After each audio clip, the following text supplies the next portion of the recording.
Donc c'est un premier conseil municipal. On va faire ça dans l'ordre. Alors avant de commencer le conseil municipal, parce qu'après, je vous dis qu'il va falloir parler, c'est pas volontaire. Je vous dis qu'à la fin du conseil municipal, vous pourrez poser des questions si vous en avez envie. On est là pour vous y répondre. Donc le conseil municipal est ouvert et pour commencer, je passe l'appel. Donc Eric Fontanara, c'est moi, je suis. Gérard Larrivé, Isabelle Montenoy, Nicolas Espagnol, pouvoir à Vanessa Péris. Vanessa Péris, présente. Dans les pays, Vanina Lasseron, Jean-Pierre Malosco, Daniel Gouvernance, Colette Berger, Pouvoir à Isabelle Montenoy. Michel Tabaran, Philippe Borne, Marie-Christine Giol, Pouvoir à Vanina Lasseron. Thierry Vernis, Florence de Montornard, Philippe Travers, Hélène Roux, Jeanne Muret, Pouvoir à Hélène Roux. Elisabeth Cauchy, Fabrice Pointu, Nicolas Zizé, Pouvoir à Philippe Travers. Dominique Colombo, Jean-Claude Jean Golichian, je m'y habituerai, désolé. Stéphane Perrin, Rachel Rossignol, Julien Bernard, Céline Bernard. Voilà. L'appel est fait. Donc, on va commencer par la première délibération, qui est la délibération validant les délégations d'attribution du conseil municipal au maire, sur les articles L2122-22 et L2122-23 du Code général des collectivités territoriales, dans la mesure où il y a 28 trucs à dire. 27, non, je pense qu'un gros, c'est Isabelle qui va s'y coller. Merci. Donc, le conseil municipal a la possibilité de déléguer directement au maire toute ou partie des attributions limitativement énumérées à l'article L 2122-22 du Code général des collectivités territoriales. Ces délégations sont accordées au maire pour la durée de son mandat et entraînent le dessaisissement du conseil municipal qui ne peut plus exercer les compétences qu'il a confiées au maire. Néanmoins, le conseil municipal peut mettre fin à la délégation conformément aux dispositions de l'article L 2122-23 du CGCT. Les décisions prises dans le cadre de ces délégations sont signées personnellement par le maire, à charge pour lui d'en rendre compte au conseil municipal. Le conseil municipal est tenu de désigner avec précision dans sa délibération les attributions qu'il délègue au maire.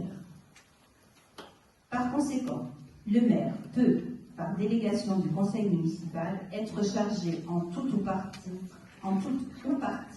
et pour la durée de son mandat, petit 1, d'arrêter et modifier l'affectation des propriétés communales utilisées par les services publics municipaux et de procéder à tous les actes de délimitation des propriétés communales. Petit 2, de fixer, dans les limites déterminées par le conseil municipal, les tarifs des droits de voirie, de stationnement, de dépôt temporaire sur les voies et autres lieux publics et, d'une manière générale, des droits prévus au profit de la commune qui n'ont pas un caractère fiscal. Ces droits et tarifs pouvant, le cas échéant, faire l'objet de modulations résultant de l'utilisation des procédures dématérialisées. 3. De procéder, dans la limite de 300 000 € à la réalisation des emprunts destinés au financement des investissements prévus par le budget et aux opérations financières utiles à la gestion des emprunts, y compris les opérations de couverture des risques de taux et de change, ainsi que de prendre les décisions mentionnées à l'article 3 de l'article L 1618-2 et à l'article L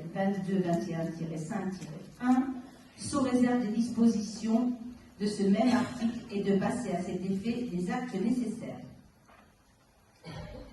de prendre toute décision concernant la préparation, la passation, l'exécution et le règlement des marchés et des accords cadres, ainsi que toute décision concernant leurs avenants lorsque les crédits sont inscrits au budget. 5. De décider de la conclusion et de la révision du louage de choses pour une durée n'excédant pas 12 ans. 6. De passer les contrats d'assurance ainsi que d'accepter les indemnités de sinistres y afférentes. 7. De créer, de modifier ou supprimer les régies comptables nécessaires au fonctionnement des services municipaux. 8. De prononcer la délivrance et la reprise des concessions dans les cimetières. 9. D'accepter les dons et legs qui ne sont pas grevés ni de conditions ni de charges. 10. De décider l'aliénation de gré à gré de biens mobiliers jusqu'à 5 000 €. 11. De fixer les rémunérations et de régler les frais et honoraires des avocats, notaires, huissiers de justice et experts. 12. De fixer dans les limites de l'estimation des services fiscaux, des domaines, le montant des offres de la commune à notifier aux expropriés et de répondre à leurs demandes. 13. De décider de la création de classes dans les établissements d'enseignement. 14. De fixer les reprises d'alignement en application d'un document d'urbanisme. 15. D'exercer au nom de la commune les droits de préemption définis par le Code de l'urbanisme, que la commune en soit titulaire ou délégataire. De déléguer l'exercice de ces droits à l'occasion de l'aliénation d'un bien selon les dispositions prévues à l'article L. 211-2 ou au premier alinéa de l'article L. 213-3 de ce même code dans les conditions que fixe le conseil municipal. 16. D'intenter au nom de la commune les actions en justice ou de défendre la commune dans les actions intentées contre elle. 17. De régler les conséquences dommageables des accidents dans lesquels sont impliqués des véhicules municipaux. 18. De donner, en application de l'article L. 324-1 du Code de l'urbanisme, l'avis de la commune préalablement aux opérations menées par un établissement public foncier local. 19. De signer la convention prévue par l'avant-dernier alinéa de l'article L. 311-4 du Code de l'urbanisme, précisant les conditions dans lesquelles un constructeur participe au coût d'équipement d'une zone d'aménagement concertée et de signer la convention prévue par le troisième alinéa de l'article L. 332-11-2 du même code, dans sa rédaction antérieure à la loi numéro 2014-1655 du 29 décembre 2014 de finances rectificatives pour 2014. Précisant les conditions dans lesquelles un propriétaire peut verser la participation pour voirie et réseau. 20. De réaliser les lignes de trésorerie sur la base d'un montant maximum de 500 000 €. 21. D'exercer, en application de l'article L. 214-1-1 du Code de l'urbanisme, au nom de la commune et dans les conditions fixées par le conseil municipal, le droit de préemption défini par l'article L. 214-1 du même code. 22. D'exercer au nom de la commune le droit de priorité défini aux articles L. 240-1 à L. 240-3 du Code de l'urbanisme ou de déléguer l'exercice de ce droit en application des mêmes articles dans les conditions fixées par le conseil municipal. 23. De prendre les décisions mentionnées aux articles L. 523-4 et L. 523-5 du Code du patrimoine relatives à la réalisation de diagnostics d'archéologie préventive prescrits par les opérations d'aménagement ou de travaux sur le territoire de la commune. 24. D'autoriser au nom de la commune le renouvellement de l'adhésion aux associations dont elle est membre. 25. d'exercer au nom de la commune le droit d'expropriation pour cause d'utilité publique prévu au 3e alinéa de l'article L. 151-37 du Code rural et de la pêche maritime en vue de l'exécution des travaux nécessaires à la constitution d'aires intermédiaires de stockage de bois dans les zones de montagne. 26. De demander à tout organisme financeur, dans les conditions fixées par le conseil municipal, l'attribution de subventions. 27. De procéder dans les limites fixées par le conseil municipal au dépôt des demandes d'autorisation d'urbanisme relatives à la démolition, à la transformation ou à l'édification des biens municipaux.